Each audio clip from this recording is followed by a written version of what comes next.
Hello students, welcome back. Welcoming you all to this beautiful channel Literature is Love.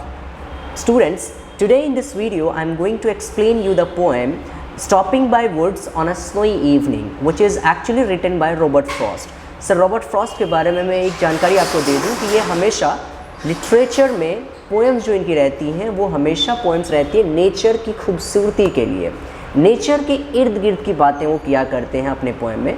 तो जाहिर सी बात है आज के इस पोएम में कैसे खूबसूरती को नवाजा गया है, इसके इर्द गिर्द की बातें की गई है, वो आज मैं आपको एक्सप्लेन करूंगा। लाइन बाय लाइन रीडिंग करके आपको समझाऊंगा, एक्सप्लेन करते रहूंगा, प्लीज आप ध्यान से इसको समझते रहिए। Let's start with the first stanza friends. Whose woods these are I think I know, his house is in the village though, he will not see me stopping here to watch his woods fill up with snow.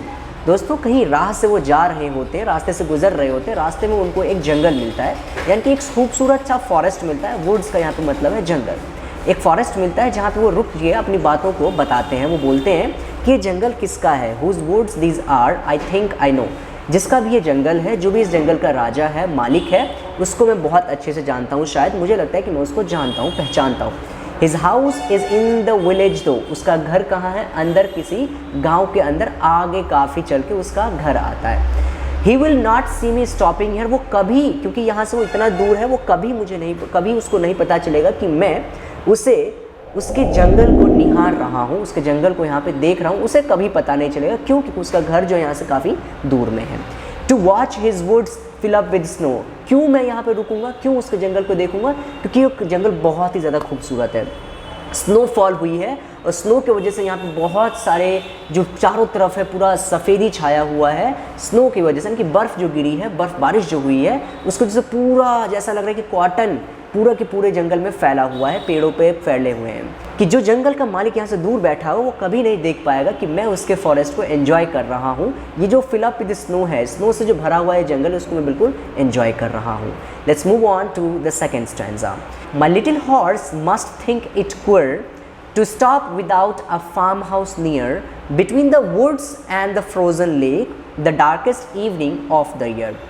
उस time की बात को बताया जा रहा है, क्योंकि वो जिस घोड़े पे सवार होके आए हैं उस घोड़े को लिटिल बताया गया है। समझिए ध्यान से, इसे लिटिल हॉर्स बताया गया, ये उसकी क्वालिटी को बताया जा रहा है। तो बोलते जिस घोड़े पे मैं सवार होकर, वो छोटा घोड़ा ये सोच रहा होगा, ये बहुत अजीब फील कर रहा होगा कि मैं ऐसे अचानक बीच रास्ते में क्यों रुक गया। वो क्यों रुका है दोस्तों? वो पोइट इसलिए रुके ताकि ब्यूटी ऑफ फॉरेस्ट वो एंजॉय कर सके। कहीं ना कहीं उसकी खूबसूरती से वो डिस्ट्रैक्ट हो चुके हैं, इसलिए वहाँ पे वो रुक गए। तो वो बताते हैं कि वो जो छोटा घोड़ा है वो बहुत ही ज़्यादा अजीब फील कर रहा होगा, वो उसको ऑकवर्ड लग रहा है, स्ट्रेंज लग रहा होगा, अनयूजुअल लग रहा होगा कि क्यों ऐसे बीच रास्ते में चलते चलते रुक गए। अगर रुकना ही था तो कहीं फार्म हाउस के पास रुकते ताकि मुझे कुछ खिला पिला पाते, राइट। एक राहगीर को अपने हॉर्स राइडिंग जो करके जा रहा, हॉर्स को कहाँ रुकेगा वो? कहीं एक खाने की जगह जहाँ पे होंगी, जहाँ पे वो खुद भी खा सके, अपने घोड़े को भी खिला सके। तो अजीब सा फील करता है वो पोएट। यहाँ पे बोलते हैं कि मेरा जो छोटा सा घोड़ा है ये सोच रहा होगा कि ये क्यों इतने स्ट्रेंज जगह पे रुक गए, जहाँ पे कोई भी फार्म हाउस आसपास में नहीं है। Between the woods and frozen lake, ये कहाँ रुके हैं? मतलब कि जंगलों के बीच में, और एक फ्रोजन लेक है, जंगल और एक फ्रोजन लेक, दोनों के बीच में जो रास्ता है वहाँ पे बिल्कुल वो रुक सा गए हैं। The darkest evening of the year, और उस टाइम को बहुत ही डार्केस्ट इवनिंग बताया गया कि ये साल का शायद लास्ट दिन होगा। That may be the date of 31 दिसंबर फ्रेंड्स। अब वो बताया जा रहा है, उस डे को बहुत ही डार्केस्ट डे बताया जा रहा है of that year. I hope it is clear. Let's move on to the third stanza. He gives his harness bells a shake to ask if there is some mistake. The only other sounds the sweep of easy wind and downy flake। वो बताते हैं कि घोड़ा जो है ये अजीब सा सोच रहा होगा, और इसी बीच में वो क्या करता है ना, अपने गले में बंधे हुए उस पट्टी को हिलाता है जिस पट्टी पे उनके घुंघरू बंधे हुए होते हैं, घंटियों को बांधा गया होता है, बेल्स लगाए गए होते हैं घोड़ों के ऐसे फेस के ऊपर। तो उसी को क्या करता है, बहुत ज़ोर का ऐसे बजाता है, इस चीज़ को इंश्योर करने के लिए कि मालिक कहीं मेरे से कुछ गलती तो नहीं हो गई। इस चीज़ को चेक करने के लिए मेरा घोड़ा जो है अपने गले में बांधे हुए इस पट्टे को, हार्नेस को वो शेक करता है, वहाँ की लगी हुई बेल्स को वो शेक करता है, हिलाता है, ये पूछने के लिए मालिक कुछ मेरे से गलती तो नहीं हो गई। The only other sounds the sweep of easy wind and downy flake. इसका मतलब क्या है कि वहाँ जो केवल साउंड जो सुनाई में आ रहा है वो केवल दो ही चीज़ की आवाज़ें आ रही है, जो मंदी गति की हवाएं चल रही हैं, इजी विंड चल रहा है, बहुत ही सॉफ्ट बहुत ही स्वीट जो हवा चल रही है उसकी आवाज़ आ रही है। और दूसरी किसकी आवाज़ आ रही है? डाउनी फ्लेक की। डाउनी फ्लेक होता है बर्फ़ बारिश के बाद जो ऊपर से डाउनी फ्लेक धीरे धीरे स्पीड में, कम स्पीड में वो जो उसके कॉटन जैसे जो स्नो होती है वो गिर रही होती है, उसको वो एंजॉय कर रहे हो। तो दो ही चीज़ों की आवाज़ आ रही है, एक तो ये ऊपर से जो गिर रही है और वहाँ पर जो एक मीठी सी हवा चली है उसकी आवाज़ आ रही है। सो स्टूडेंट्स, यहाँ पे इस बात से हमें ये पता चलती है कि ये एनवायरनमेंट जो है, ये अभी वातावरण जो बहुत ही ज़्यादा शांत है, बहुत ही ज़्यादा प्लीजेंट है, बहुत ही ज़्यादा कामनेस की प्रतीक पता चल रही है हमें, बहुत ज़्यादा शांत एरिया है वो। Last and the next stanza is, the woods are lovely, dark and deep, but I have promises to keep and miles to go before I sleep and miles to go up before I sleep। दोस्तों, यहाँ पे इसकी खूबसूरती से वो इतना ज़्यादा प्रभावित हो चुके हैं हमारे पोएट रॉबर्ट फ्रॉस्ट जी। वो बोलते हैं कि the woods are so lovely, जो जंगल है वो काफ़ी प्यारा है, बहुत ही ज़्यादा ब्यूटीफुल। मैंने बताया था कि फॉरेस्ट वगैरह, नेचर वगैरह के बारे में ही बात किया करते हैं ये। डार्क एंड डीप, डार्क यानी कि घना भी है और अंधेरा होने को आ गया। डार्क यानी कि जाहिर सी बात है जब घना जंगल होगा तो वहाँ पे अंधेरा भी ज़्यादा होगा, क्योंकि वहाँ पे जो रोशनी है बाहर से वो नहीं आएगी, और यानी तो वो शाम का समय हो रहा होगा, इसलिए यहाँ पे डार्क बताया गया है। Please point to be noted.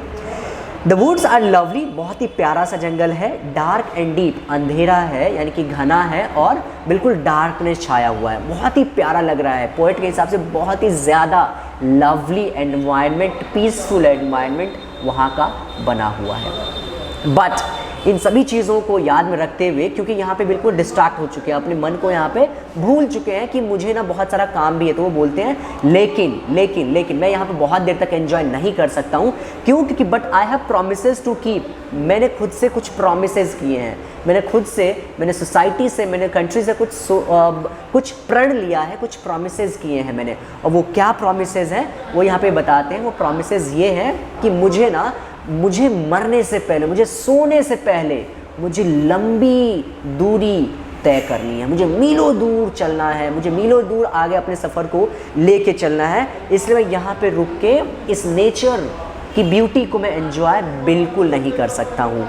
Point to be noted my friends, ये इंपॉर्टेंट ही बहुत था स्टैंजा, तो इसको एक बार मैं और रिकॉल कर देता हूँ। इसमें यहाँ पे मतलब था कि वो जो फॉरेस्ट है उसको बहुत ज़्यादा लवली, बहुत ज़्यादा डार्क, बहुत ज़्यादा डीप बताया गया है, और वो बताते हैं कि इसकी ब्यूटी में नहीं उलझना चाहिए, नहीं उलझ सकते हैं ये।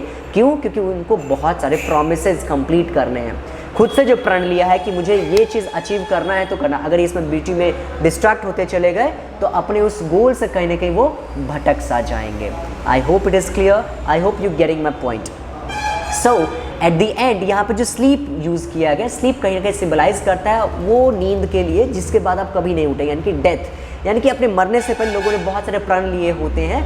अगर उसको आपको कंप्लीट करना है तो छोटी छोटी डिस्ट्रैक्शंस आते हैं, जैसे कि जंगल की खूबसूरती उनके दिमाग में कहीं ना कहीं डिस्ट्रैक्शन का काम कर रही थी, तो वो कहीं ना कहीं उन डिस्ट्रैक्शन से हावी खुद पे नहीं होने देते, उन डिस्ट्रैक्शंस को खुद को ही हावी करते, खुद को ही कहते हैं कि नहीं भाई, I have a lot of things to complete as my goal.